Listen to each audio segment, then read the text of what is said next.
Buenos días, Byron Salazar, y Kleber y Jeffrey Portillo. Tío. Hola, Doctor Benner, buenas noches. ¿Cómo está? ¿Cómo está? Todo bien, gracias. ¿Usted? Okay, Byron Salazar. Muchas gracias, doctor John. ¿Cómo estás? Encantado. Bien, bien, listos aquí. Ok.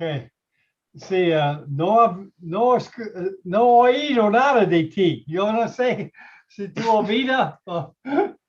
Ah, claro, de usted, por supuesto, desde hace mucho tiempo, ¿no? Ok, sí. Desde hace Ok. más de un año. Sí, sí. ¿Y cómo estás trabajando hoy? Bueno, desde hoy ya aquí estamos en Ecuador con un toque de queda por lo del COVID. Oh, ok. Entonces, todo el fin de semana prácticamente uno no puede salir a la calle. Oh, sí. Wow, es muy duro allá en Quito, ¿verdad? Quito, sí, la capital. Quito. Wow. ¿En todo Ecuador es así o solamente ciudades? Ahorita en varias provincias.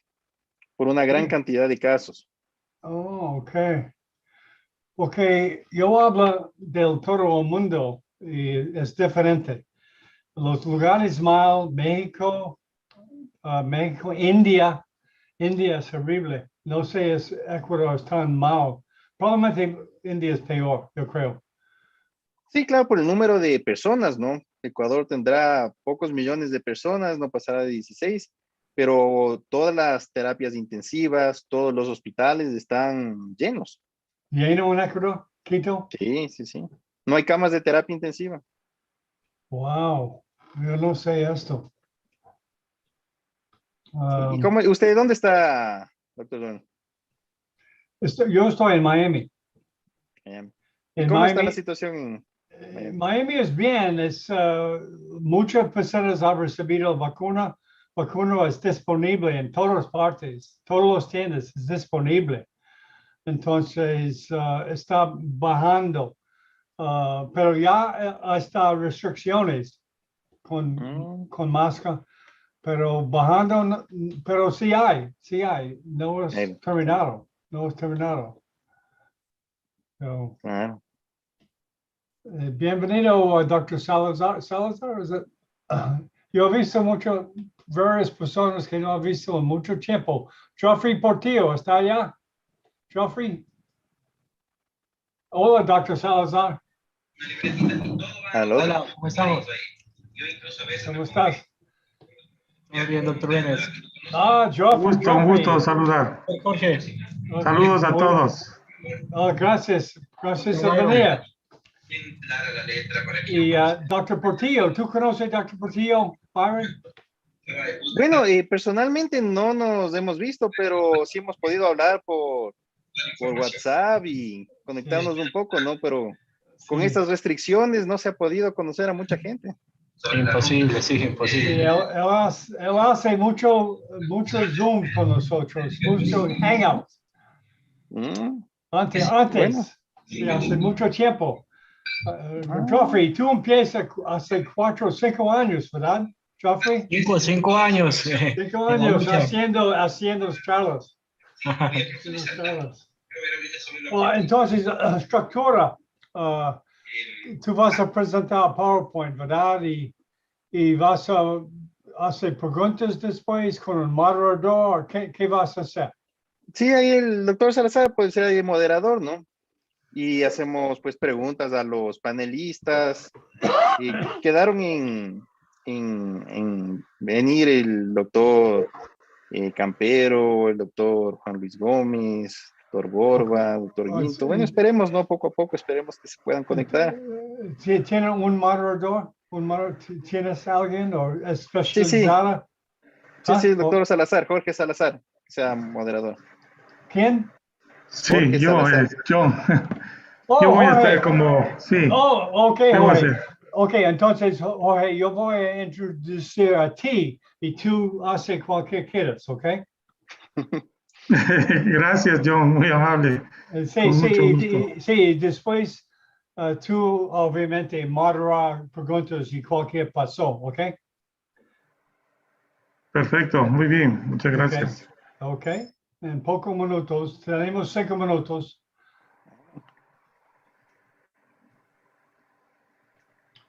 Sí, Jorge, yo he visto en varios otros charlas. Sí, sí, hemos estado Sí, en algunas conferencias sí. de la PCN, de la FLANC, Con Yuha, tú fue con con Yuha. Yuja, sí, con Artur Goel.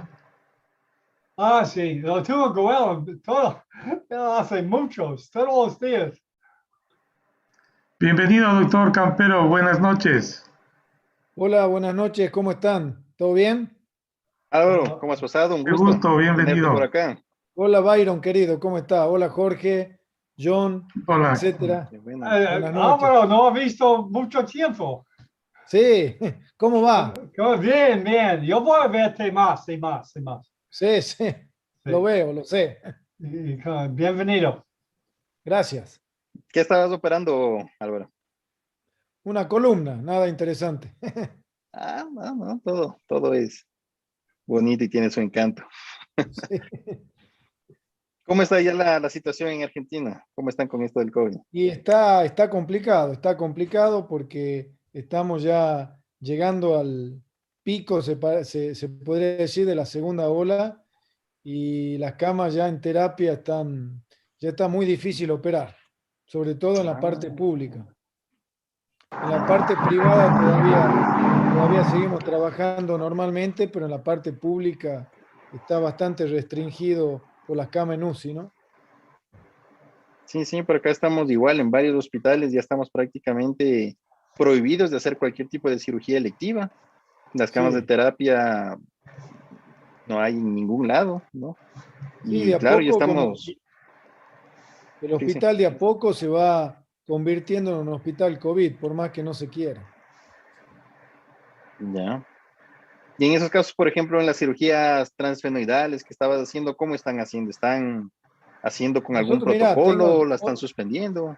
hoy tuvimos una reunión con el comité de crisis del hospital porque tenemos en este momento 7 pacientes en lista de espera con tumores, diferentes tumores que no lo podemos diferir mucho.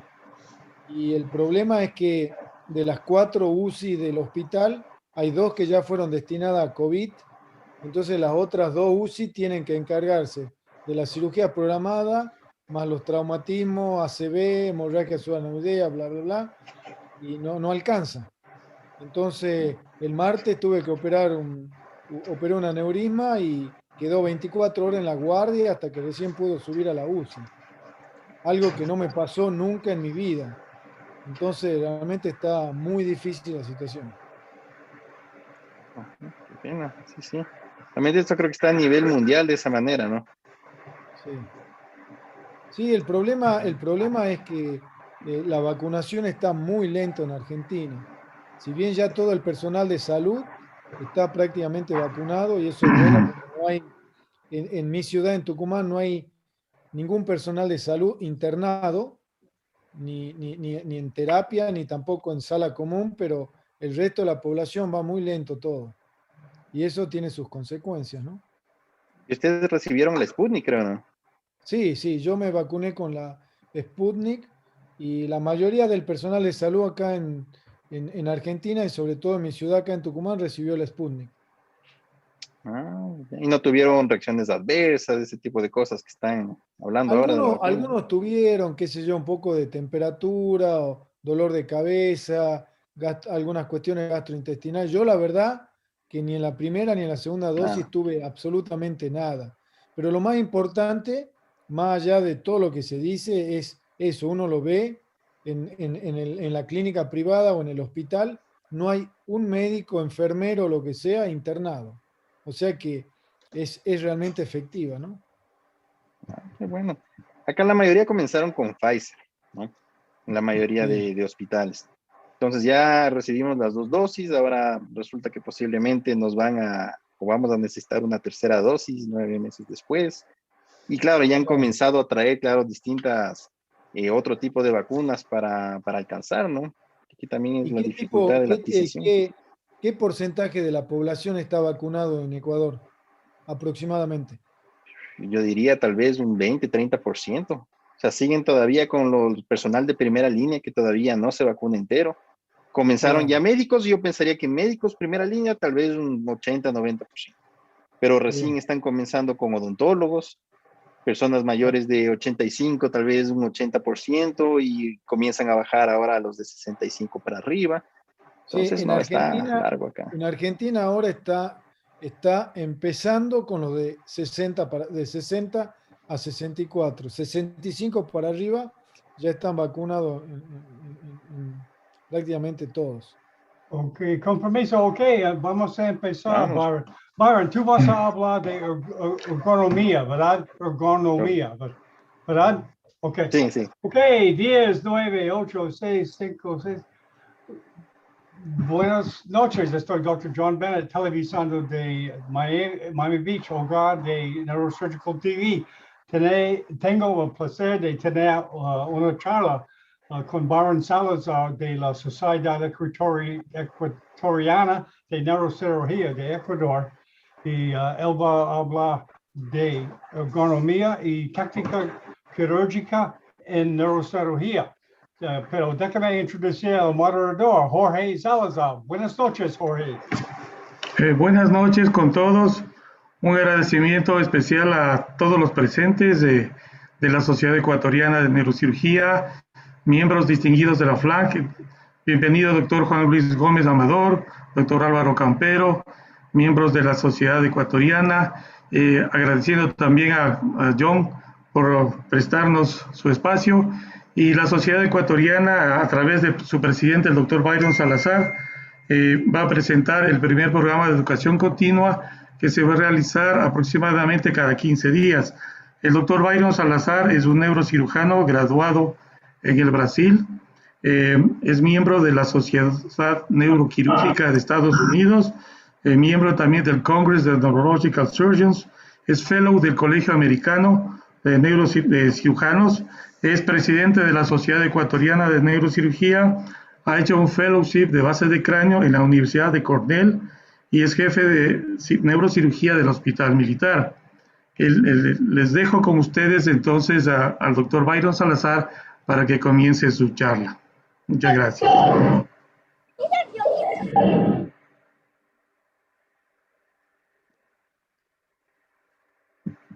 ¿Sí se puede ver la presentación? Sí se Sí, puede. Doc, sí se ve, sí se ve. Bueno, buenas noches. Quisiera agradecer nuevamente a la Sociedad Ecuatoriana de Neurocirugía, al doctor John Bennett por facilitarnos su plataforma virtual, a la Universidad Internacional del Ecuador por el aval académico, a las autoridades aquí presentes de la FLANC, a los grandes maestros neurocirujanos que nos acompañan esta noche y a todos los asistentes. Les doy la bienvenida al quinto curso de educación médica continua en neurocirugía. Yo quisiera hablarles un poco la razón por la que yo escogí este tema.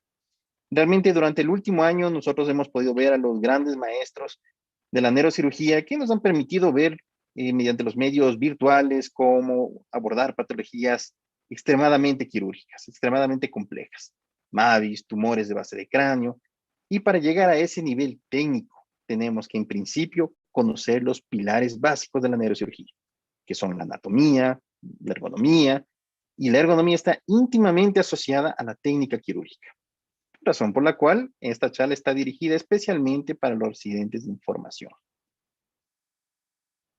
Cuando hablamos ya de la evolución de la neurocirugía, yo pienso que tiene 4 grandes impactos: el dominio de la anatomía quirúrgica, la evolución del microscopio en relación a la visualización, el impacto y la evolución de las técnicas microquirúrgicas con la formación y creación de nuevos y cada vez mejores elementos de disección, ¿no? Instrumentos quirúrgicos, y la ergonomía.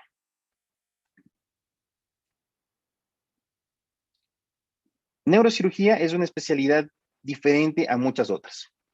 En esta especialidad quirúrgica, nosotros tenemos cirugías muy prolongadas, cirugías largas, tenemos cirugías en las cuales nosotros vamos a presentar posiblemente dolor asociado al trabajo, debido a posiciones incómodas, tiempos prolongados de cirugía, posibles peligros de lesiones y discapacidad. Nosotros trabajamos con sierras cortantes, con brocas de alta velocidad. Podemos presentar riesgos y trastornos musculoesqueléticos, como calambres, deformidad, e inclusive todo eso asociado puede hacer y presentar un riesgo a una carrera quirúrgica corta. Yo pienso que en esta imagen vale más que 1000 palabras. Leyendas. Una habilidad, una aptitud innata, talento o destreza o capacidad que ostenta una persona para llevar a cabo una actividad con éxito, con eficacia, con consistencia y eficiencia. Y pienso que nuestro deber debe seguir sus pasos, imitarlos, aprender de esa humildad y motivarnos a que cada día podamos mejorar con nuestra técnica quirúrgica. Si bien es cierto, la habilidad sobrenatural que estas personas poseen es única y ni todos podemos ser Spätzle o Evandro, pero es nuestra obligación ofrecer a nuestros pacientes el mejor tratamiento que podamos. Y yo pienso que esa debe ser nuestra motivación. En relación a las habilidades quirúrgicas, yo pienso que estas pueden estar divididas en relación a componentes propios del cirujano y del ambiente. Estas habilidades prácticamente son la habilidad innata del neurocirujano, de su entrenamiento, de su aperfeccionamiento, del conocimiento de anatomía, de los principios básicos de las técnicas microquirúrgicas y uso de instrumentos. Sin embargo, el ambiente que comprende los recursos institucionales, el material quirúrgico, la falta de tecnología, pueden comprometer el desarrollo de estas habilidades. Y yo pienso que es fundamental entender los fundamentos. Y aquí, como en un partido de tenis, nosotros podemos ver que dentro del partido de tenis hay un objetivo: ganar el punto, ganar el partido. Y uno piensa pues en la táctica, si es defensa, ofensiva, etcétera, porque el objetivo es ganar el punto. Sin embargo, ¿qué es lo que nosotros no vemos? Nosotros no vemos la preparación para ese partido. El conocimiento de cuál es el mejor agarre, el tipo de cuerda, el mejor tipo de zapato, la preparación física que uno debe tener para llegar a ese nivel. Y si ese análisis nosotros podemos llevar aquí, como en estos videos, todos somos tenistas, todos estamos jugando tenis, pero hay diferentes niveles, diferentes técnicas y por supuesto diferentes resultados. Y nosotros podemos ver que los mejores resultados vienen con una técnica perfecta. Y si esto podemos hacer, si este análisis podemos hacer para un deporte, por supuesto lo podemos hacer para un procedimiento quirúrgico. Muchas veces durante la cirugía nosotros nos enfocamos en la patología, en tratar el aneurisma, en sacar la lesión. El objetivo es curar al paciente. Dentro del procedimiento quirúrgico, pues nos concentramos cómo abordar la lesión, si es un abordaje con una disección cortante, roma, supial, circunferencial, de medial a lateral, perfecto. Pero ¿qué es lo que no se ve? La preparación para la cirugía. Estudiar la ergonomía, aprender la anatomía, leer mucho, practicar mucho, conocer el mejor posicionamiento para nuestros pacientes. Y si no tenemos una base sólida, conceptos claros, por más que exista mucho entrenamiento, limitará el potencial de mejoría y destreza del individuo. En relación a ergonomía es como ciencia una ciencia relativamente nueva y se la denomina como el factores humanos. Este campo, esta ergonomía, es del estudio de la interacción entre los seres humanos y su entorno. Es muy interesante que haya varias publicaciones realizadas en las que se realizaron a un gran número de médicos tratantes de diferentes especialidades y se les hizo la pregunta: ¿qué es ergonomía? Y es interesante saber que casi un 58% de los cirujanos médicos tratantes no tenían un conocimiento en relación a lo que es ergonomía.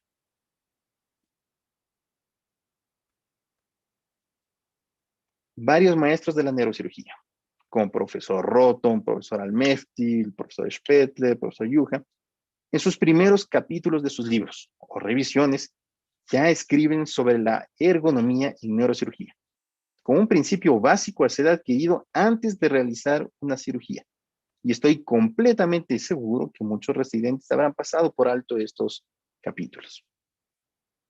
Cuando nosotros vemos que hay factores que pueden afectar las habilidades microquirúrgicas, hay varios artículos publicados por el grupo de Spettle y otros autores que mencionan los factores que se relacionan con las habilidades microquirúrgicas. Hay la ergonomía relacionada a los instrumentos quirúrgicos, estrategias para reducir el temblor de la mano, la posición ergonómica del cirujano y factores internos, externos relacionados al quirófano que pueden afectar nuestro desempeño quirúrgico. Cuando hablamos de la ergonomía relacionada a los instrumentos, lo primero que tenemos que pensar es en el agarre. La selección de un agarre incorrecto va a afectar la calidad del desempeño en relación a la precisión y la velocidad. Si nosotros agarramos un instrumento con una fuerza innecesaria, podemos crear fatiga muscular. Y por supuesto, a medida que el grip se va haciendo más preciso, la fuerza con la que agarramos disminuye. Entonces, el primer grip que vamos a analizar es el Power Grip. Es un grip que debe usarse para actividades de alta energía. Este grip se lo utiliza agarrando el instrumento de una manera circular, la muñeca se estabiliza, los dedos están juntos para mantener un agarre firme. Sin embargo, los movimientos provienen del brazo y del hombro. Por lo tanto, no es un agarre de precisión. Cuando nosotros mencionamos agarres de precisión, tenemos gran variedades. Tenemos un agarre que se la realiza mediante la punta de los dedos, un agarre lateral. Tenemos un agarre que se la realiza con la yema de los dedos y una variación en la que el segundo y tercer dedo utilizan la punta de los dedos sobre la yema de los dedos del primero. Lo más importante de un agarre de precisión, que los movimientos se realizan únicamente con los dedos, con los músculos intrínsecos de la mano. Y nosotros tenemos varios ejemplos, por ejemplo, en este caso con un bipolar. Si nosotros tenemos un agarre con la yema de los dedos, nos puede permitir una buena línea de visión, no nos va a estorbar en el microscopio. Sin embargo, no hay estabilidad en la porción inferior del instrumento. Si nosotros, en cambio, utilizamos una variedad, que es el agarre tipo lápiz o tipo trípode, en esta variedad, el instrumento se agarra con el primero y segundo dedo, mientras que el tercer dedo brinda esa estabilización en la porción inferior del instrumento. Y de igual manera, tenemos una línea de visión libre. ¿Qué pasa en relación a un agarre lateral? No tenemos la estabilización inferior en el instrumento y, por supuesto, la línea de visión está obstruida por los dedos. Cuando pensamos en bipolares, tenemos que pensar en la forma de los bipolares. Tenemos bipolares rectos y bayonetados. Para neurocirugía, lo ideal es que los instrumentos sean bayonetados para tener una línea de visión clara. La punta puede ser una punta con aislamiento de cerámica, por ejemplo, que permite que se agrupe el calor únicamente en la punta y no afecte a los tejidos de alrededor. Tenemos la distancia de trabajo. Hay distancias de trabajo más largas, cuando, por ejemplo, tenemos que trabajar en la profundidad, por ejemplo, un tumor de pineal, o distancias de trabajo más cortas cuando tenemos patologías más cerca a la profundidad. También es muy importante el espesor del instrumento. El espesor. A medida que aumenta el espesor del instrumento, la fuerza de agarre se reduce. Es por eso que en estos bipolares tipo Yasser, que tienen los orificios de agarre que permite mayor estabilidad, la fuerza que vamos a agarrar este tipo de bipolares va a ser menor que en relación a agarrar un bipolar que tiene un espesor más delgado. Eso también se traduce posteriormente en fatiga muscular. Si nosotros tenemos bipolares tipo pivote, son bipolares ideales para trabajar en la profundidad, en campos estrechos, por ejemplo, cirugía transfenoidal, ya que al cerrar el instrumento y aplicar un poco de presión extra, las puntas vuelven a abrirse y esto permite la coagulación. Tenemos bipolares con irrigación, bipolares con luz, que nos permiten abordar lesiones profundas, como por ejemplo cavernomas de tronco. La distancia de trabajo tiene que ser variada para varias patologías, varios accesos, y por supuesto la punta también varía en su grosor. Tenemos que evitar coger los bipolares de una manera inadecuada. Evitar usar bipolares con una distancia de trabajo amplia, larga, cuando estamos más superficiales a la craneotomía, cuando deberíamos usar distancias e instrumentos pequeños, cortos. Otros tips importantes de los bipolares. Aquí nosotros podemos ver en el video que idealmente las puntas al coagular no deben cerrarse completamente. Tienen que realizarse movimientos intermitentes de 1 a 2 segundos. Evitar mantenerse en un mismo punto durante la coagulación, ya que pueden adherirse las puntas y eventualmente si se adhiere a un nervio o a una arteria, pues pueden haber avulsiones. Cuando un bipolar es ineficaz, cuando se forma un coágulo en la punta. Aquí en este otro video podemos ver cómo el movimiento de coagulación se hace únicamente, por ejemplo, en este caso con el pulgar. Eso puede llevar a una fatiga del miembro e inclusive permanece esta punta del bipolar en un punto fijo, lo que podría representar que en este punto el bipolar se adhiera y puede haber alguna lesión.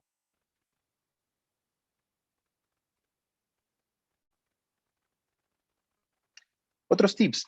Tenemos que conocer la distancia de abertura de nuestro bipolar. Yo sé que, por ejemplo, en los bipolares tipo Yasser, la distancia de abertura del bipolar tiene 2 centímetros. Entonces, si yo estoy en fosa media, puedo abrir tranquilamente en toda la extensión el bipolar, no va a pasar nada. Pero si yo hago eso en una región de ángulo pontocerebral, seguro voy a hacer lesiones nerviosas o vasculares. Otro punto importante en cuanto a los bipolares es la fuerza de abertura del bipolar. Nosotros sabemos que los bipolares tipo Yassali tienen una gran fuerza de abertura y eso nos permite una mejor disección de los tejidos, una mejor preparación del campo. Sin embargo, puede haber otros tipos de bipolares en los cuales no tengan una fuerza de abertura adecuada y sea mucho más difícil preparar y disecar los elementos. Obviamente, los movimientos del bipolar deben ser suaves, delicados, precisos y con intención. Otro punto importante en relación al uso del bipolar es usar el mínimo de intensidad posible. Yo no estoy de acuerdo con ciertas estrategias, por ejemplo, en cirugía de glioma, cuando se pone el bipolar en una intensidad de 40 y se comienza a retirar el tumor simplemente para ganar tiempo y terminar la cirugía más rápido.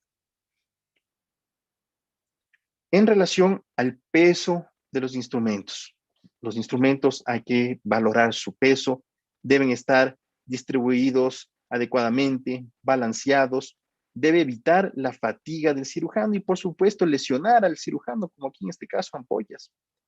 Los instrumentos deben hacerse para el 90% de cirujanos, tanto como para hombres, como para mujeres, tanto como para personas diestras o zurdas, y se prefieren instrumentos mates, con superficies mate, para evitar el reflejo de la luz y evitar la fatiga visual. Ya otros estudios han considerado el uso de estos instrumentos en radiografías, abriéndolos, cerrándolos, y hemos visto que existen algunas desviaciones. Cuando los instrumentos son muy pesados, pueden producir desviaciones cubitales asociadas a una supinación y producir tenosinovitis, o desvíos radiales asociados a pronación, produciendo epicondilitis o una bursitis epicondilar. En relación a nuestra mano izquierda, nuestro aspirador, nuestra succión. Nuevamente, nosotros evitamos usar instrumentos rectos, preferimos elementos curvos. Es importante que la punta sea una punta lisa, redonda, protegida, de bordes lisos. Tenemos que entender el uso de los orificios del aspirador, que al ocluirlos va a aumentar el poder del aspirador, mientras que al no ocluirlos va a disminuir, y es preferible manipular de esa manera cuando estamos cerca de las estructuras nerviosas o vasculares. Tenemos que entender la medida. Sabemos nosotros que la medida French, un French equivale a 3 milímetros de diámetro externo del elemento. Por lo tanto, una medida de 9 French corresponderá a 3 milímetros de diámetro externo de nuestro aspirador. La manera en que nosotros cogemos el aspirador, nuevamente, el agarre tipo trípode o tipo trípode o de lápiz, los movimientos se realizan únicamente con los dedos. Nosotros tenemos que, idealmente, poner la manguera en una posición que siga el contorno de los dedos, evitar que tenga curvas innecesarias que eventualmente pueden caer en el campo quirúrgico y obstruir nuestra visión. Tenemos que evitar agarrar el aspirador a manera con un grip tipo pistola, ya que en este tipo de grip se utiliza la muñeca y el codo para hacer los movimientos, por lo tanto perdemos precisión. Y por supuesto, nuevamente, si estamos en la superficie, evitar usar elementos demasiado largos.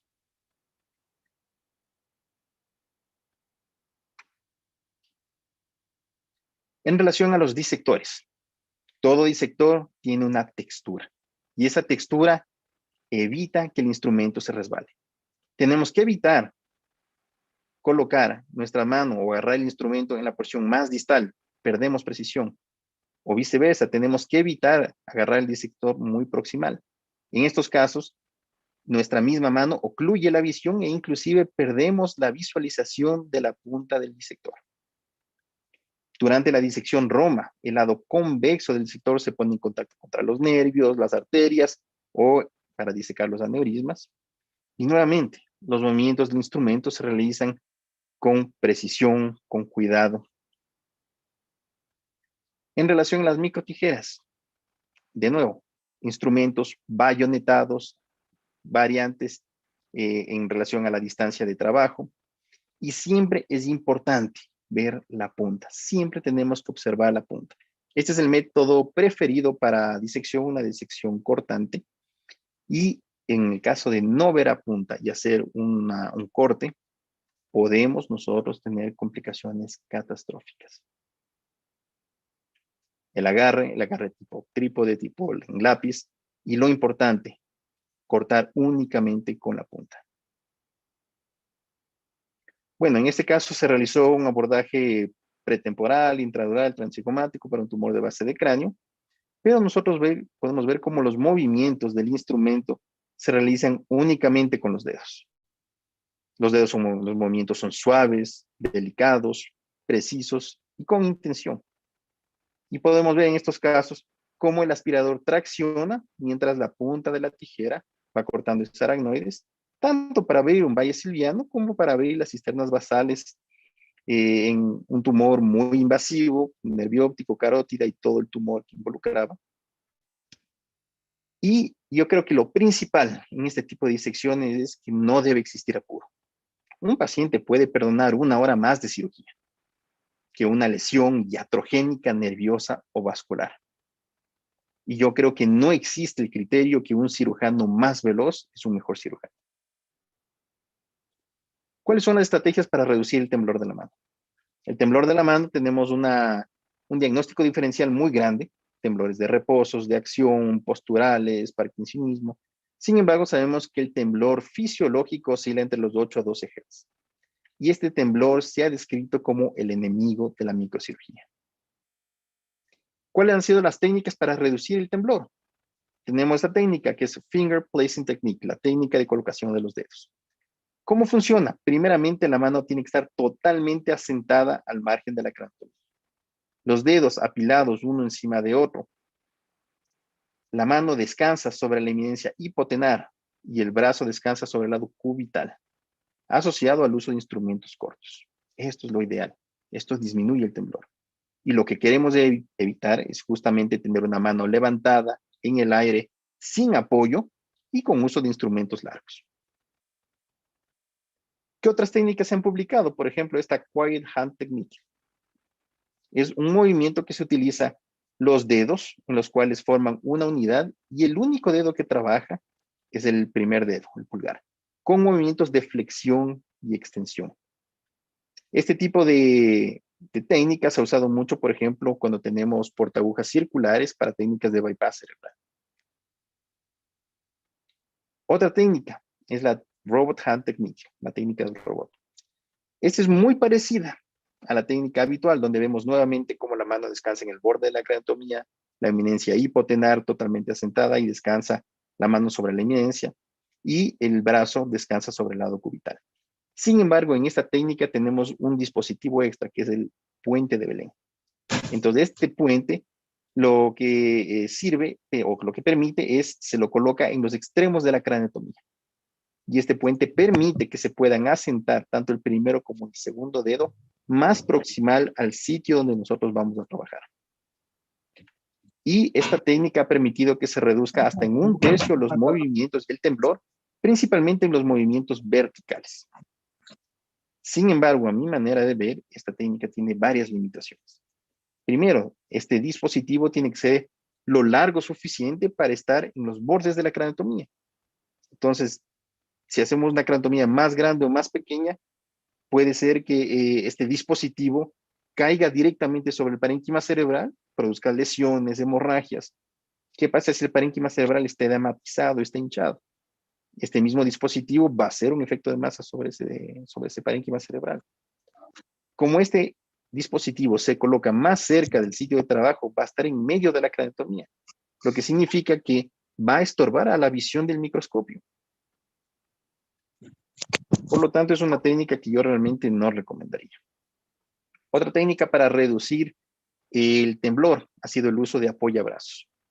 Se han hecho varios estudios en los que se comparó, por ejemplo, la técnica libre, o sea, sin nada, la técnica únicamente utilizando el apoyo de la mano, únicamente utilizando el apoyabrazos, y los mejores resultados se presentaron con el uso combinado tanto de los apoyabrazos como la técnica del posicionamiento de la mano, asociado a una discreta flexión de las muñecas y manteniendo las muñecas un poco más arriba del campo quirúrgico.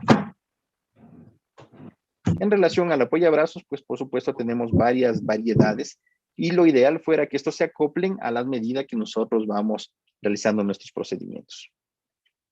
Otra técnica importante es la técnica que ayuda a reducir el temblor usando la mano no dominante para estabilizar los instrumentos, como por ejemplo controlar la profundidad en el ingreso del endoscopio. Si nosotros hemos hablado de técnicas para reducir el temblor, lo próximo que tendríamos que pensar son técnicas que eliminen completamente el temblor, y por supuesto aparece el concepto de la cirugía robótica.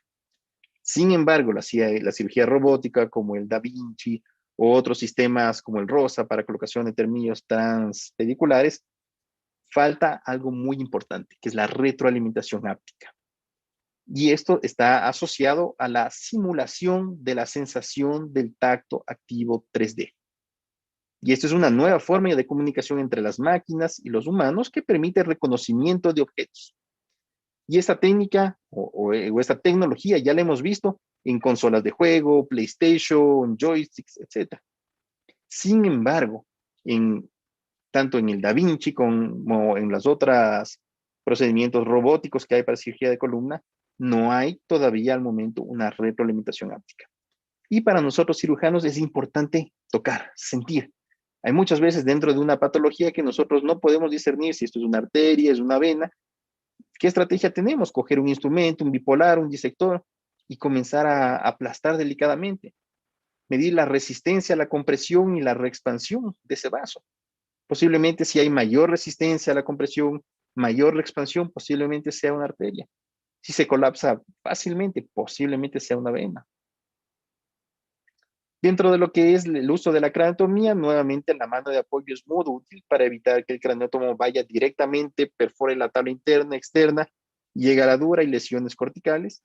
Y sin embargo, también nos permite una correcta posición para no aplicar fuerzas inadecuadas y romper los materiales. Durante el drill, cuando hacemos drillaje de la parte externa, nosotros usamos brocas más grandes, usamos más velocidad, más revoluciones, presas comedoras, por lo tanto, tendemos que usar una mano de apoyo. Sin embargo, cuando nosotros estamos intraduralmente, nos vemos obligados por la limitación del espacio a usar brocas más pequeñas, diamantadas. Por supuesto, tenemos que con una sola mano y con menos revoluciones. En relación al craneótomo, es un error muy frecuente que yo he visto a los residentes.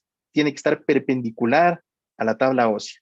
Y muchas veces cuando se frena y no pasa y no corre, comienzan con este movimiento hacia atrás y hacia adelante. Eso permite que se pierda el plano dural, que se lesionen la dura madre, que pueda haber hemorragias y muchas veces inclusive por la vibración puede producir contusiones intracerebrales.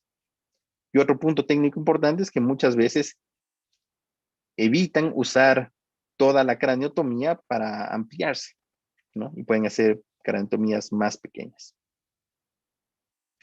Cuando nosotros hablamos ya del quirófano, tenemos que conocer las características generales del quirófano. Y la temperatura, la humedad, la ventilación, tamaño, luz y presión son factores importantes. Y dentro de los equipos médicos, el microscopio es algo elemental y esencial para nosotros. Y hay 4 principios esenciales del microscopio. La visión estereoscópica, que es la capacidad cerebral de integrar 2 imágenes y fusionarlas en una sola imagen tridimensional. La magnificación, la iluminación y el balance. En relación al microscopio, nosotros tenemos que saber preparar de manera adecuada el microscopio prequirúrgicamente. Durante el enfoque, los cirujanos que poseen una vista normal deben ajustar las piezas oculares en 0. Nosotros como cirujanos tenemos que conocer nuestra distancia interpupilar, que se ajusta a cada individuo y está asociada a la adquisición de la visión estereoscópica. Un problema bastante frecuente para nosotros es el empañamiento de los lentes. Y esto se produce por el desequilibrio entre la temperatura de la cavidad nasal, la humedad del ambiente, y resulta en condensación de pequeñas gotas de agua en los lentes. ¿Cuáles son las estrategias que tenemos para solucionar este problema? Hay soluciones no estériles que nos pueden dar un tiempo de duración de 6 horas, en las cuales nos evita que se empañen. O, por supuesto, poner esparadrapo entre la piel y la máscara. Pero claro, después de 8 o 10 horas a sacar uno de estos esparadrapos, posiblemente hasta nos puede dar una dermatitis por contacto. Pero ¿qué es lo que tenemos que evitar? Tenemos que evitar coger gasas o compresas para limpiar los lentes oculares porque aquí hay riesgo de contaminación. Tenemos que evitar colocarnos la mascarilla de una manera inadecuada. En relación al manubrio, hay un artículo muy interesante en el que se vio que lateralizando el manubrio de 15 a 20 grados. Esto permite que los músculos que controlan los movimientos de rotación interna y externa del húmero generen una fuerza necesaria para movilizar el microscopio con mayor ergonomía y facilidad. Sin embargo, al colocar los mangos totalmente verticales a 0 grado, perdían esta fuerza esos músculos y había una dificultad mayor al mover el microscopio. De igual manera, cuando los mangos están lateralizados, la muñeca permanece en una posición neutral. Sin embargo, al estar a 0 grados, existe una desviación ulnar, cubital, y puede haber riesgo de tenosinovitis. Cuando nosotros hablamos de la pieza bucal, un elemento indispensable, por supuesto implica una curva de aprendizaje, es esencial en el flujo de trabajo, ya que permite tener las dos manos libres y evita interrupciones. Las interrupciones en las cuales el cirujano tiene que entregar los instrumentos a la instrumentadora, reajustar el microscopio y pedirlos nuevamente. Y por supuesto, el profesor Almefti siempre 2 o 10 pasos antes que todo, ya mostrándonos las limitaciones al usar en este tiempo de COVID las máscaras KN95, máscaras duras que complican realmente el abordaje y la sujeción correcta de la pieza bucal. Al igual que usar máscaras de protección ocular que interfieren con una visualización correcta por los oculares. Si vestimos el microscopio, tenemos que evitar vestir el microscopio demasiado flojo. Hay riesgo de infección para las personas que estén adyacentes a esto cerca. Si en cambio vestimos el microscopio demasiado tenso, demasiado apretado, perdemos movilidad. Y lo idealmente sería pues que sea una vestimenta con extracción de aire. Sin embargo, esta tecnología no está presente en todos los microscopios. La altura del microscopio es también importante. Ahora las nuevas casas comerciales pues ya hacen microscopios los cuales son muy altos e inclusive permiten que el microscopio venga de atrás hacia adelante en el acto quirúrgico. Sin embargo, cuando tenemos microscopios que no son muy altos, tenemos que ponerlos lateralmente, contralateral al lado que vamos a operar. Y por supuesto tenemos que tener cuidado de la distancia de trabajo para no golpear los instrumentos con los lentes del momento que retiramos o cambiamos de instrumento. Ya se ha hablado mucho en relación a la importancia que tiene el anestesiólogo de colocarse a los pies del paciente. Esto, por supuesto, no les gusta a los anestesiólogos porque crea mayor espacio muerto por mangueras más largas, pero a nosotros como neurocirujanos nos permite tener un control total de la cabeza del individuo, del paciente, para movilizarnos tanto con el microscopio y colocar diferente equipo, como el neuronavegador, el arco en C, el aspirador ultrasónico, el coagulador de plasma. Entonces, por lo tanto, se recomienda que el anestesiólogo esté en los pies del paciente. Ya ha habido algunos reportes de lesiones térmicas por la luz del microscopio en el cerebro. Entonces, este estudio de aquí recoge varias mediciones de la temperatura directamente sobre el cerebro, en el espacio subdural, en la periferia de la craneotomía, e inclusive comparadas con transtorácicas. Y lo que se vio fue que no hay alteraciones significativas en la temperatura del cerebro cuando este está expuesto a luz de xenón por 120 minutos a una intensidad del 60-70% y a una distancia de 20 a 25 centímetros. En relación a la posición ergonómica del cirujano, se han hecho varios metaanálisis y se ha visto que hay extremidades, la columna, el cuello y los hombros, que son los sitios donde más dolor o molestia o sintomatología hay después de las cirugías. Otros estudios que también se realizaron con varias especializadas mostraron las posiciones de riesgo ergonómico durante la cirugía. Y las posiciones que tienen mayor riesgo son una hiperflexión cefálica, una hiperflexión del tronco y una mayor abducción de los brazos. Muchas veces, claro, pueden decir que esto es problema por deposicionamiento del paciente.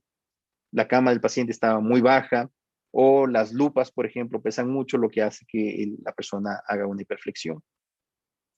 Por supuesto, también tenemos alteraciones cuando las piezas oculares del microscopio son rígidas, no se mueven. Y uno tiene que manipular el microscopio de tal manera que el cirujano tenga que adaptarse a esa posición y, por supuesto, hacer mayor flexión cefálica y posteriormente mayor dolor.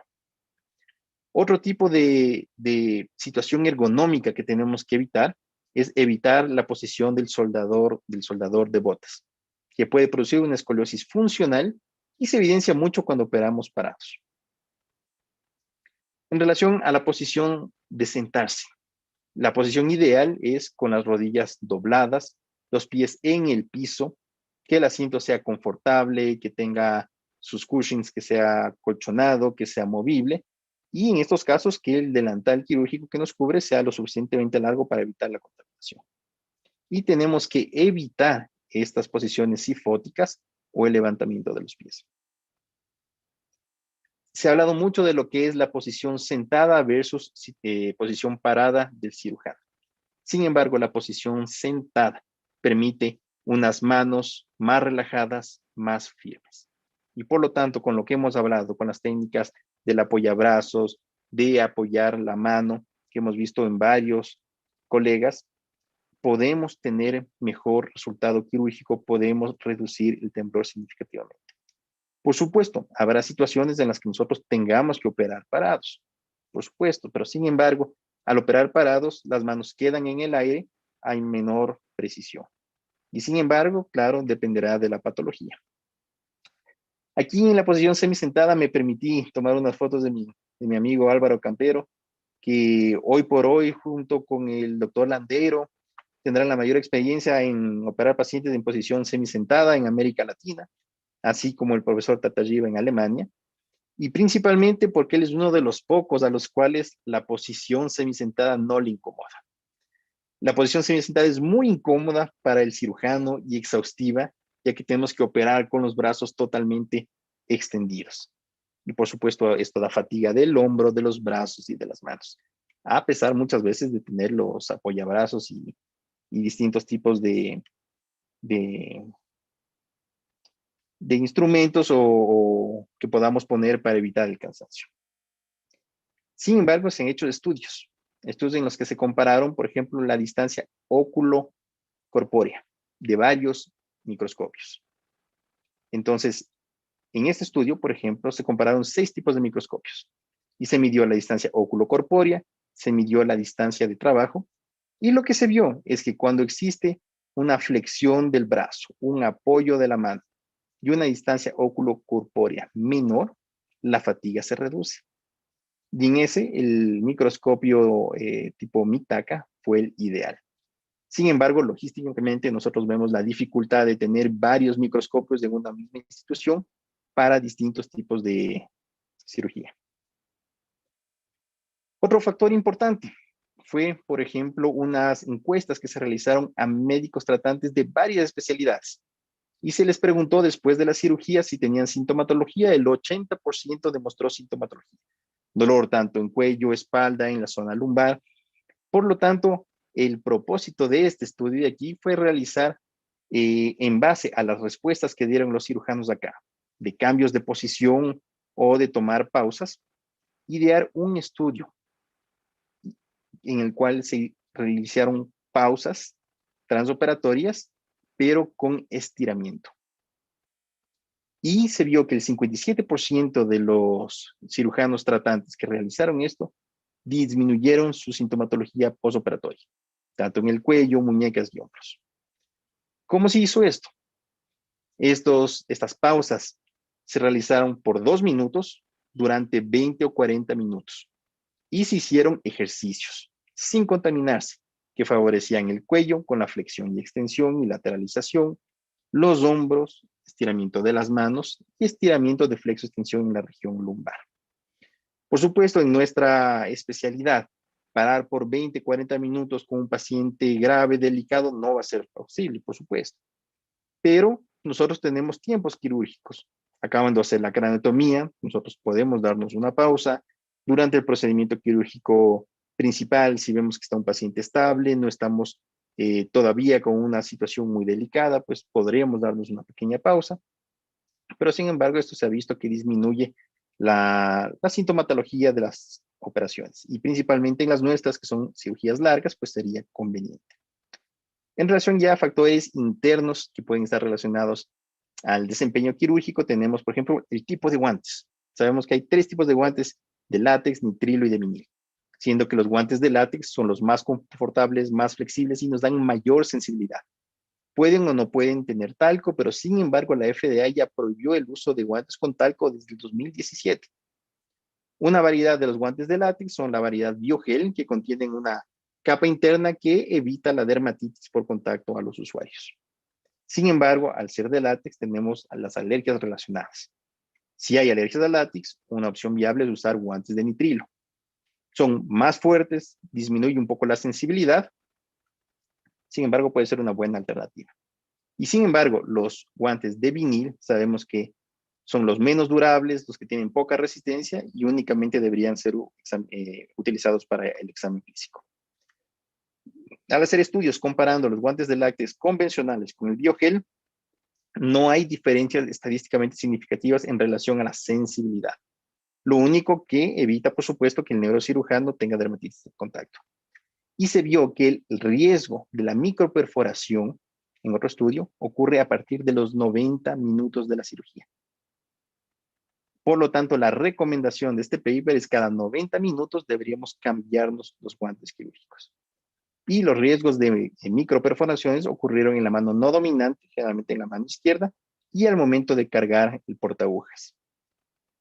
En relación a usar un guante versus doble guante en relación a procesos infecciosos, se hicieron varios estudios y el uso de doble guantes redució significativamente las infecciones cuando se realizaron procedimientos de derivación ventrículo-peritoneal, así como en procedimientos ortopédicos. En relación de doble guante versus un solo guante, por ejemplo, en relación a cortes por la lámina bisturí. Se usaron varios tipos de guantes, de Kevlar, de látex, de algodón, etc. Y estos previnieron más cualquier tipo de daño en las manos. Sin embargo, disminuyeron la sensibilidad y la destreza. Y nosotros como neurocirujanos, donde más sensibilidad y más destreza tenemos que tener, es durante el procedimiento intradural. Entonces, ¿cuáles serían las conclusiones en relación a los guantes? Usar doble guante para la craniotomía, ya que nosotros tenemos contacto con deiles, con sierras cortantes y más riesgo de microperforaciones. Si usamos doble guante, usar el guante de abajo, el primer guante, una talla más grande que el segundo guante, ya que cuando en ciertas instituciones el neurocirujano tiene que hacer absolutamente todo desde el acceso hasta el cierre, la mano se hincha, entonces nos va a beneficiar tener una talla más grande. Y cambiarnos los guantes cada 90 minutos y realizar el procedimiento intradural con un solo guante para tener mayor sensibilidad. Si hablamos de pedales y comparamos pedales de Fórmula 1, son totalmente diferentes, son individuales, tienen bordes laterales para que el pie no se salga y los pies están siempre en contacto con los pedales, lo que no pasa en neurocirugía. Los pedales, hay dos maneras de usarlos. Una, el neurocirujano puede tener el pedal en sus pies y él manipular a manera que él juzgue necesario. Y la otra técnica es pedir que a otra persona que no sea el cirujano principal maneje los drills. En cierta forma, en esta manera, pues el cirujano está más concentrado en los movimientos, en la situación intradural y pues obviamente con palabras clave como on, off, ¿no? Pueden controlar los diferentes tipos de usos de los pedales. Es preferencia de cada cirujano. En relación a la fatiga visual, yo pregunto a mis residentes por qué los campos son verdes o azules y no blancos o tomates. Y la respuesta es para evitar la fatiga visual. El verde y el azul son opuestos al rojo en el espectro de luz visual y el cirujano siempre se enfoca en los colores rojos, en la sangre, lo que produce eventualmente fatiga visual. Y el verde y el azul mejoran la agudeza visual y refresca la vista. E inclusive permite diferenciar diferentes tipos de rojo y un mejor reconocimiento de anatomía. Si hablamos ya de manera general, luces en el quirófano, debe eliminar las sombras, entregar una luz sin calor, brindar controles colores reales, y la luz debe proporcionar un buen contraste con las pantallas y monitores. Y por supuesto, debe permitir que el personal pueda movilizarse dentro de la habitación. En los procedimientos, ya en los que usamos microscopios, endoscopios y monitores, tenemos distintos tipos de luces que deberíamos usar. La luz verde, tipo LED, proporciona una luz más eficiente, confiable, proporciona una luz suficiente de fondo para que puedan transitar, brinda un buen contraste y elimina el reflejo de los monitores. La luz blanca realmente puede dar mayor reflejo en los monitores. Si usamos una luz roja, más bien va a impedir visualizar los objetos rojos en el campo quirúrgico, además de aumentar una fatiga visual. Al apagar totalmente las luces de quirófano, puede ser que sirva bastante para los displays, para los monitores, pero sin embargo se ha visto que hay personas que al entrar se tropiezan y se caen en el quirófano. Y una alternativa es la luz azul, que tiene las mismas propiedades de la azul blanca. Es decir, en la mayoría de revisiones se aconseja que se debería usar una luz verde azulada tipo LED en lugar de verdes fluorescentes. En relación a monitores, mientras más monitores tengamos es mejor, ¿no? Es importante mantener siempre un monitor siempre al frente de la instrumentadora, ya que la anticipación de la instrumentadora a las maniobras del cirujano mejorará el flujo de la cirugía. La mesa quirúrgica también es importante, que sea radiotransparente, que suba, que baje, que haga movimientos laterales. Y factores externos ya, propiamente, que pueden influir en la cirugía. Se ha visto la propiedad de la música durante el procedimiento quirúrgico. El grupo de Spetzler publicó varios artículos al respecto y se habla ya de la música dicótica y no dicótica. Música no dicótica, música positiva, placentera, como la música clásica, y que puede tener un efecto positivo en la cirugía. En este artículo también se habla que la música puede mejorar la concentración y la eficacia del procedimiento en cirujanos expertos, mientras que cirujanos jóvenes pudieran distraerse. En relación al consumo de cafeína, aumenta el temblor fisiológico. Sabemos que la cafeína, las concentraciones aumentan de 30 a 60 minutos. Sin embargo, se ha visto que las personas que están más acostumbradas a tomar cafeína tienen menos temblor fisiológico que las personas que no están acostumbradas a tomar. Sin embargo, el 50% de cirujanos toma bebidas con cafeína antes de las cirugías y las recomendaciones, por lo tanto, es evitar el consumo de estas bebidas antes de la cirugía. Si hablamos ya de beta bloqueadores, reducen el temblor fisiológico, reducen el temblor relacionado a la cafeína y la ansiedad, y el mejor de todos del propanolol, el recomendado. En relación al ejercicio físico, hay que evitar ejercicios físicos extremos, ya que puede aumentar el temblor fisiológico, que puede mantener inclusive hasta 24 horas posterior a la realización de ejercicio. La deprivación del sueño es muy importante, afecta negativamente en las habilidades quirúrgicas y de una manera muy importante en personas que duermen menos de 3 horas, alterando, claro, los niveles de alerta. En relación al consumo de alcohol, tenemos el efecto resaca, que puede durar inclusive de 60 minutos a 24 horas posterior al consumo. Y, por supuesto, evitar consumirlo en el día de la cirugía o antes del día.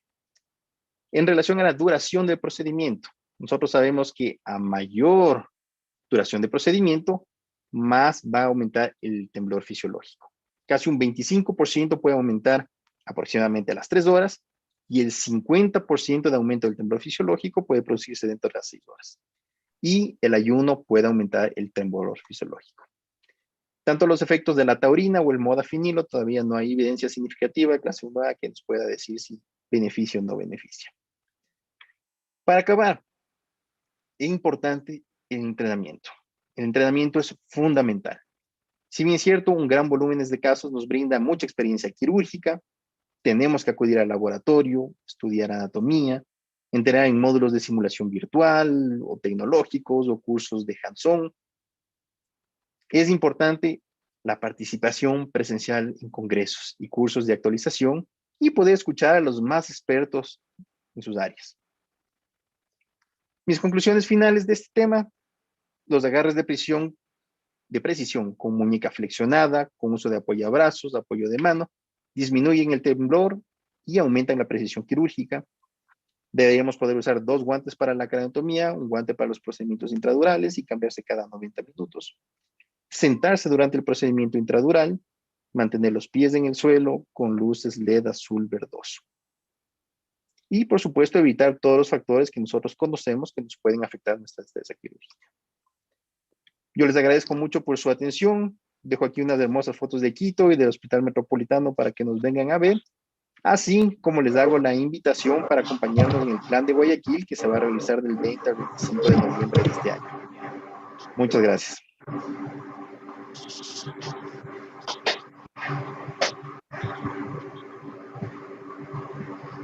Muchas gracias. Agradecemos al doctor Byron Salazar por esta excelente conferencia que realmente nos hace recordar que a pesar de que tengamos muchos años en la práctica neuroquirúrgica, siempre existen detalles importantes, detalles fundamentales que debemos recordar o aprender.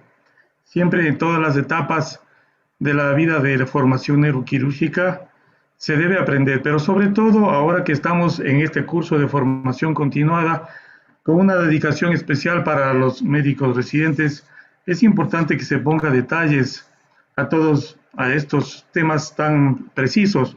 Queremos agradecer la presencia de muchos colegas de la FLANC. Tenemos varios colegas que nos están visitando desde varios países, de Brasil, de México, la presencia de nuestro compañero, el doctor Luis Borba, Álvaro Campero, Gerardo Quinto, Renato Soriano, Newton Magallanes, Luis Gómez Amador, Igor Facchini, Omar Hamud y muchos colegas que vienen de México, de Perú, de Colombia, de Ecuador, de Miami, de San Antonio. Y bueno, ya que tenemos aquí la presencia de grandes maestros, pues quisiera, ya que se ha tomado el tema de la posición semisentada y tenemos la presencia aquí del doctor Álvaro Campero, pues quisiera que él nos dé algunos de los tips importantes en esta cirugía, que es una cirugía bastante importante y bastante realizada. Y obviamente pues tenemos muchas preguntas para los compañeros y diferentes profesores que están aquí, como nuestro compañero el doctor Luis Borba. Bueno, primero que nada, me gustaría felicitarlo a Byron. La verdad que una clase espectacular, que no solo todos los residentes la deberían ver, sino todos los neurocirujanos, porque hay muchas cosas que uno hace por simplemente sentido común, pero bueno, es interesante ver que hay otros neurocirujanos que ya lo pensaron y que incluso desde un punto de vista científico vieron que es lo mejor. Así que felicitaciones, he disfrutado del principio al final. Específicamente con la posición semisentada, por lo menos desde nuestro punto de vista acá en Tucumán, que la utilizamos con bastante frecuencia, creo que lo primero y más importante es la camilla y la posición, porque posición semisentada implica no solamente que el paciente está semisentado, sino que los miembros inferiores y sobre todo de la rodilla y las piernas estén a nivel o por arriba del el nivel del corazón. Y eso creo que es algo fundamental y para eso se necesita una buena camilla que se pueda flexionar de manera adecuada. En segundo lugar, con respecto al abordaje, que es donde en general se puede producir la embolia, los residentes, que son en general los que hacen los abordajes, saben perfectamente que tienen que ser súper meticulosos con la hemostasia, sobre todo con el sistema venoso que transcurre a través del hueso, porque son las venas que muchas veces no se colapsan, porque pasan, como por ejemplo la vena emisaria mastoidea.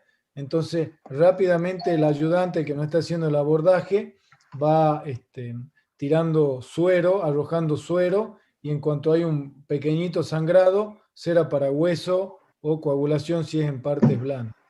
Y otra cosa importante que ya no tiene que ver con el acto quirúrgico propiamente dicho, sino previo a la cirugía, que es la realización de un ecodoppler y descartar que el paciente no tenga un foramen permeable a nivel del tabique interauricular.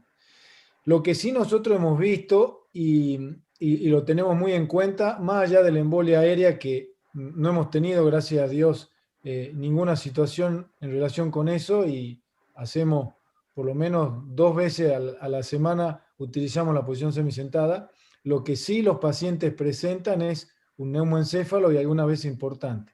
Por lo tanto, en pacientes de edad que tienen mucha atrofia cerebral, nosotros en línea general desaconsejamos la posición semisentada, salvo que sea imposible hacer o que sea demasiado beneficiosa, porque el neumoencéfalo es muy grande y tenemos algunos casos de pacientes que en el postoperatorio alejado terminaron haciendo una colección subdural, secundario al neumoencéfalo, y después hacen como pequeños higromas que tengo una paciente que tuvimos que hacer una cirugía.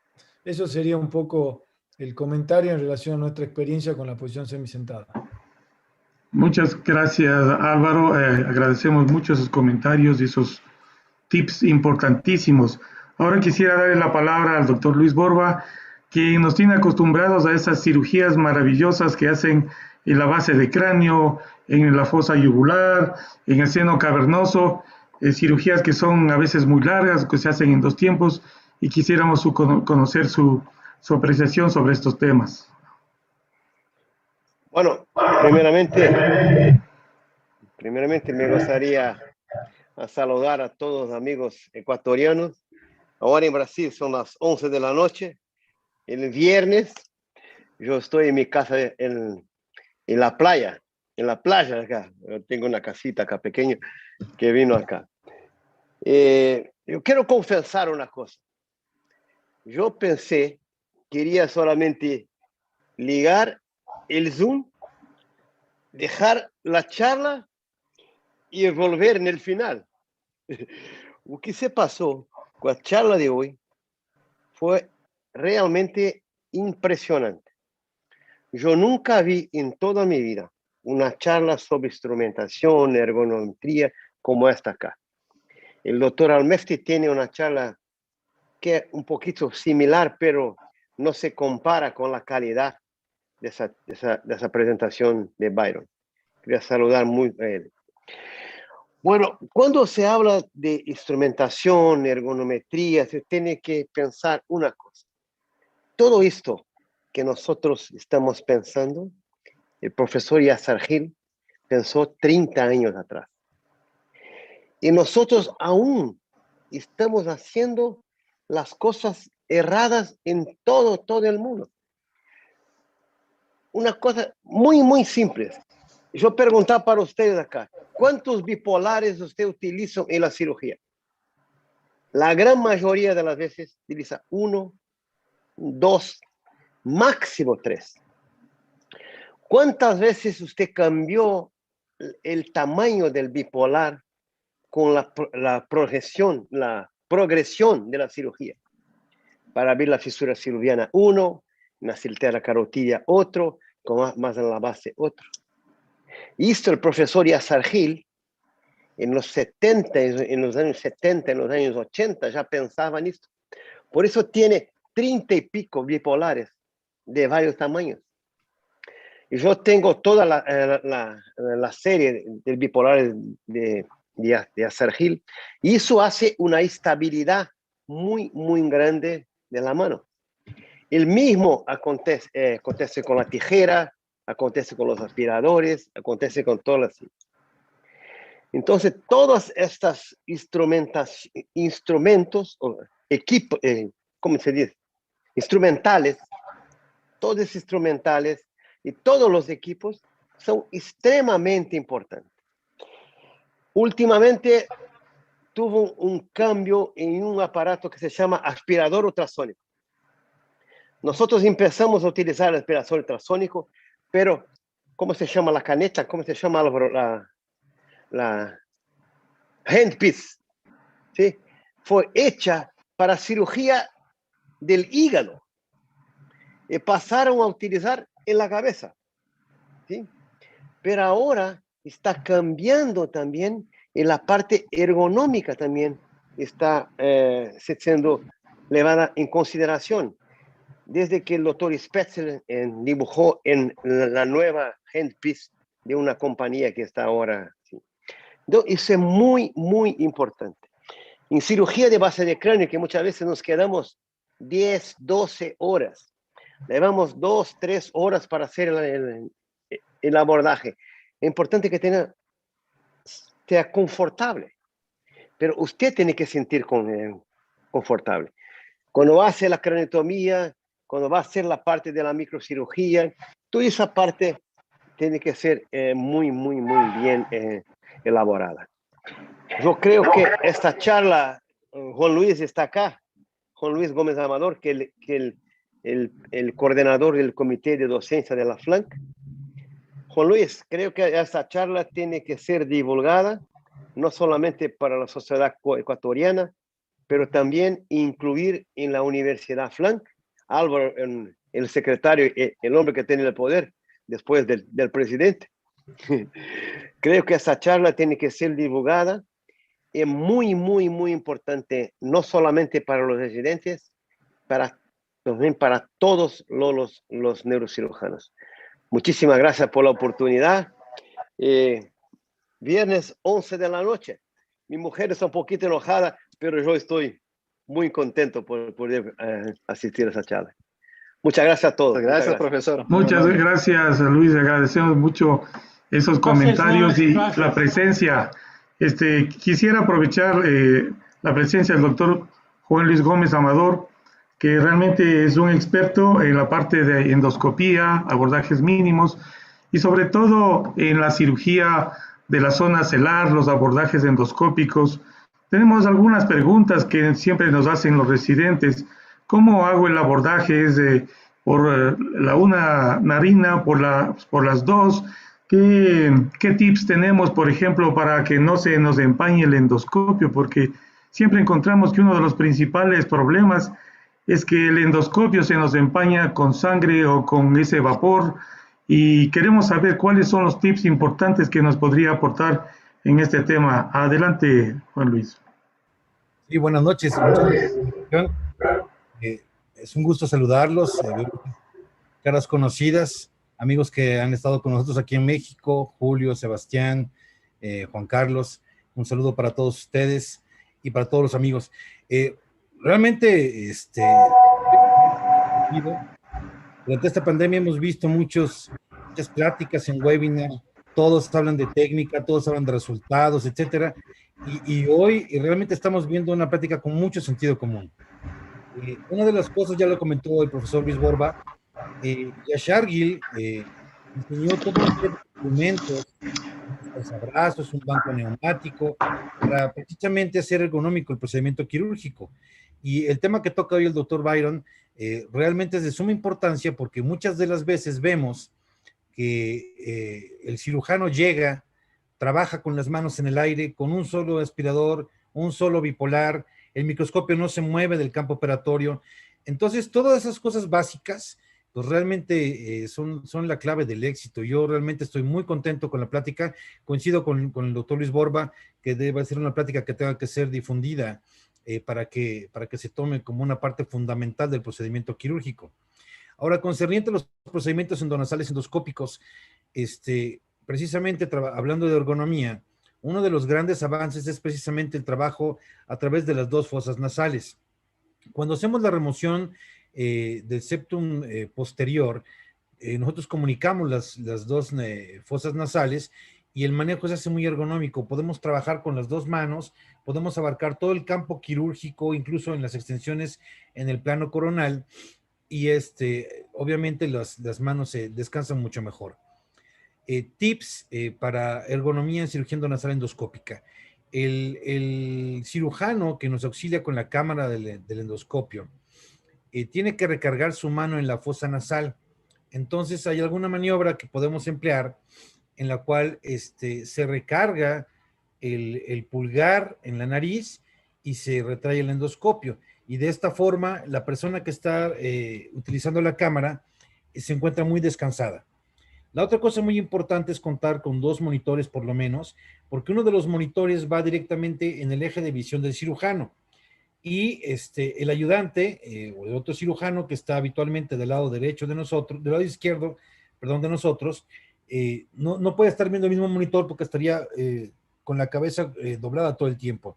Entonces sí necesitamos de otro monitor para que los dos cirujanos tengan una visión cruzada y estén viendo cada uno su monitor. El empleo de fresas telescópicas hace el manejo muy, muy ergonómico también. Y en ese sentido, las fresas telescópicas que tienen una discreta curvatura hacia el final hacen que se pueda visualizar perfectamente lo que estamos fresando y de esta forma no cometer algún error.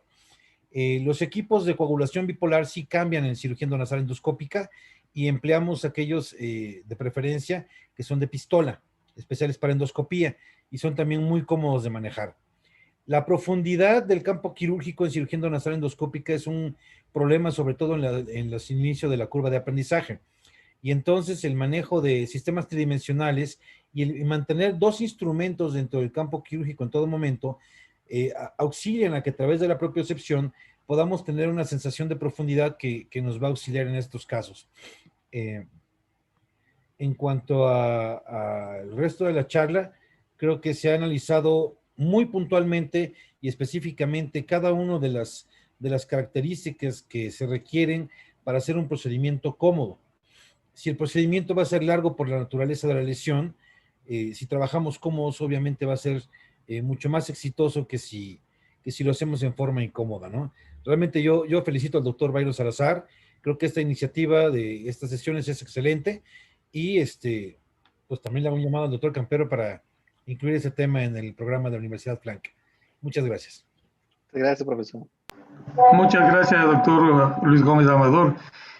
Muy valiosas esas indicaciones, pues creo que todos hemos tomado nota y las vamos a aplicar, porque sí es un problema bastante frecuente la cirugía de la zona celar, la cirugía endonasal, que ha tomado mucho auge.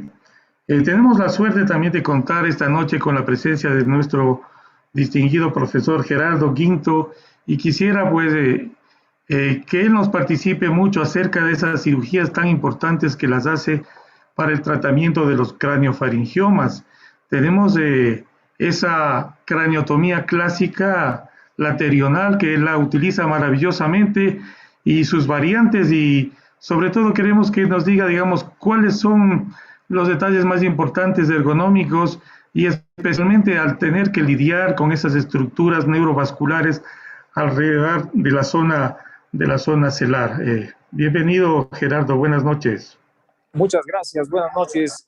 Una disculpa porque estoy en el hospital, tuve una urgencia, pero escuché la plática aquí de Byron y la verdad, mis respetos, lo que dice Luis Borba y lo que dice Juan Luis, excelente presentación, la verdad comparable con cualquier, no había visto otra que conjunte tantos factores que el neurocirujano muchas veces no toma en cuenta. Yo solamente me gustaría hacer un par de aportaciones, si es que se puede decir.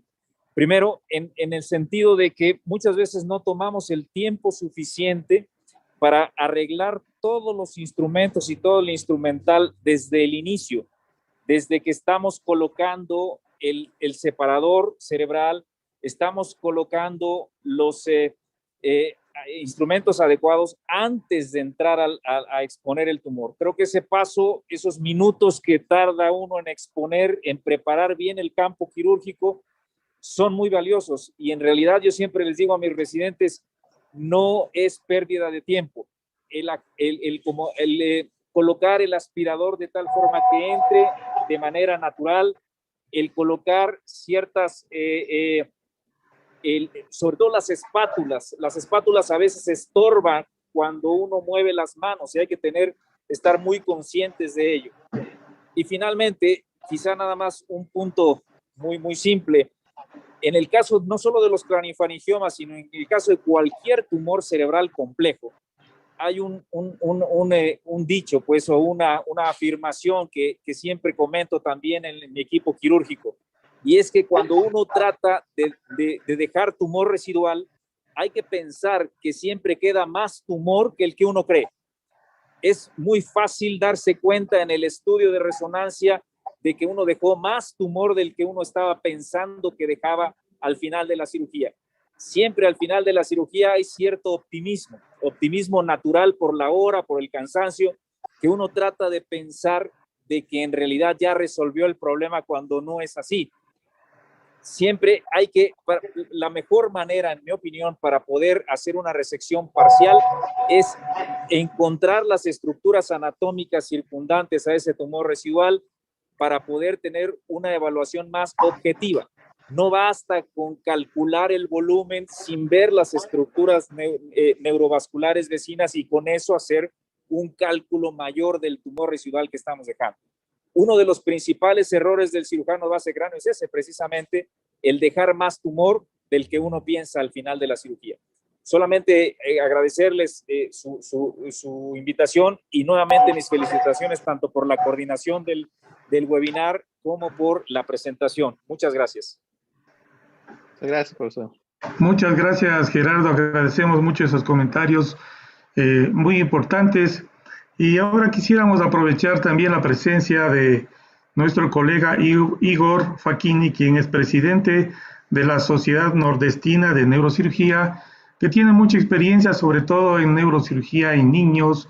Ha tenido experiencias muy importantes en cirugías de espina bífida, cirugías in útero. Entonces, son otros temas mucho más delicados que tal vez implican una serie de precauciones, de preparación importante y queremos que nos cuente su experiencia en este tema. Bienvenido, Igor. Buenas noches, mis amigos todos, saludos Byron, bella presentación, muy bien. Respecto a las cirugías intrauterinas, nosotros no tenemos una evolución tan grande de los instrumentales. Son pocos. Y algunas veces hemos hecho incisiones muy pequeñas. Eso puede ser muy, muy difícil para el neurocirujano. Es una posición muy desconfortable, puedo decir. También porque las aberturas tienden a ser pequeñas para reducir el riesgo de parto prematuro. Por eso es un otro mundo, es muy diferente, es muy distinto. Pero no tenemos muchos instrumentales para las cirugías intrauterinas. Utilizamos, como Byron ha dicho, las técnicas de ergonomía también. Muchas veces el niño está en una posición muy complicada. La parte posterior de la espina puede estar muy baja o muy alta. Y eso es una otra dificultad. Una otra cosa también muy importante por los niños es que la posición, tenemos que tener en cuenta muy bien la posición de los niños. Muchos no se puede usar por cuestión de la edad el Mayfield.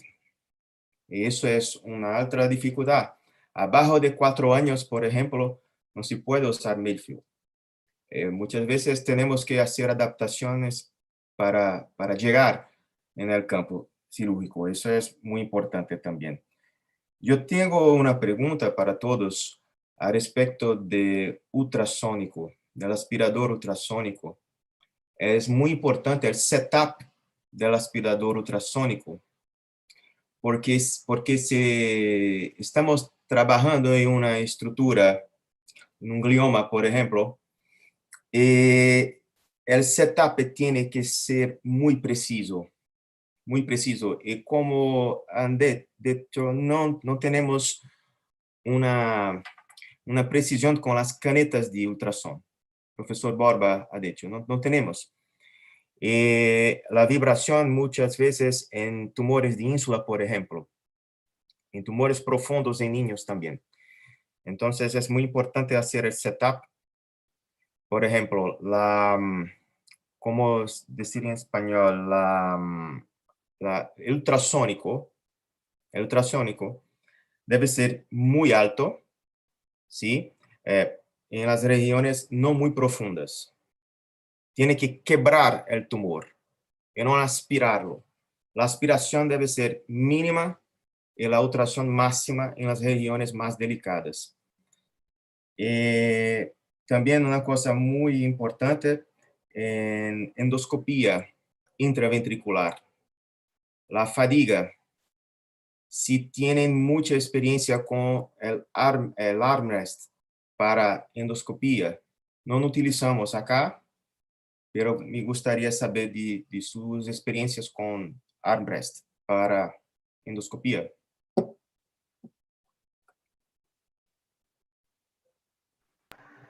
Bien, está Yo creo que abierta tal la vez pregunta. dependería un poco tal vez del tipo de procedimiento, ¿no? Si uno haría una tercer ventrículo endoscopía, un procedimiento dinámico, posiblemente no necesites utilizar el apoyo, el brazo mecánico, mientras que en procedimientos más complejos, tumores ventriculares, meningiomas, donde posiblemente necesitemos más control y cirugía más demorada, pues puede ser más útil.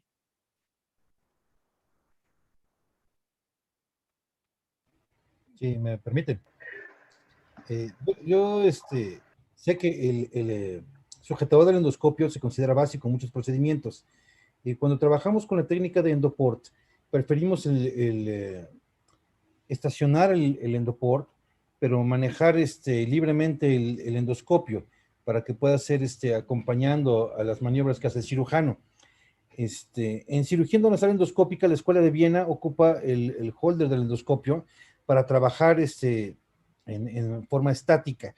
Nosotros preferimos también en cirugía endonasal endoscópica emplear manos libres para ir acompañando al cirujano en las diversas partes del procedimiento. Hace rato me comentaba el doctor Jorge Salazar que qué hacíamos para que no se empañara el endoscopio. Y hay una endocánula que podemos conectar con un sistema de irrigación para estar limpiando constantemente el lente. Y de esta forma se disminuye las veces que tenemos que sacar el endoscopio para limpiarlo, lo cual es inevitable en alguna parte del procedimiento quirúrgico.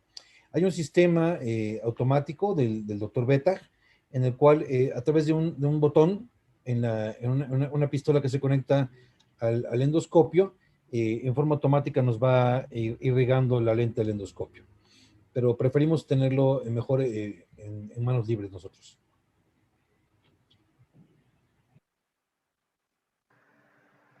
Muy bien. Creo que ha sido muy provechosa la reunión del día de esta noche. Queremos agradecer la participación de todos ustedes, los asistentes de la Sociedad Ecuatoriana de Neurocirugía, de toda Latinoamérica, de la FLANC. Y quisiera dar la palabra al doctor Luis Borba, vicepresidente de la FLANC, para unas palabras finales y posteriormente al doctor Byron Salazar para que cierre la sesión. Adelante, doctor Luis.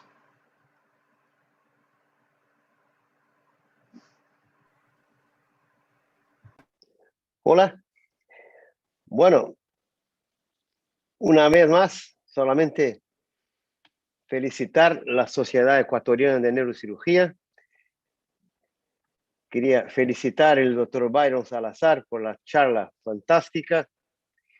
Es decir, que lo más importante para nosotros en esta Junta Administrativa de la FLANC, en nombre de nuestro presidente, el doctor José Antonio Soriano, nuestro secretario Álvaro Campero, que está acá, Juan Luis Gómez Amador, el coordinador de la comité de docencia. Nosotros queremos desde 2 años y después los próximos 2 años, en los 4 años que viene ahora, trabajar con educación. Lo más importante para nosotros es difundir el conocimiento por toda Latinoamérica. Y lo que estamos viendo hoy, que cada vez más Latinoamérica tiene tanta gente buena que nunca tuvo la oportunidad de mostrar su verdadero trabajo. Esta pandemia nos puso muy lejos, pero los webinares, el Zoom y la tecnología nos puso muy, muy cerca. Y esta proximidad ha hecho que gente como Byron, como muchos otros, vamos a pasar a ser conocidos por su excelencia de su trabajo y excelencia de su neurocirugía. Me felicito una vez más a la Sociedad Ecuatoriana, a la FLANC y toda Latinoamérica por una sesión a más. Más de 100 personas, ¿eh? Más de 100 personas online. Un viernes anoche. Sí. Todo es posible. Todo es posible para la neurocirugía de Latinoamérica. Muchísimas gracias a todos ustedes. Muchas gracias, doctor Luis Borba. Agradecemos mucho su participación, la presencia, y para el cierre dejamos la palabra al doctor Byron Salazar.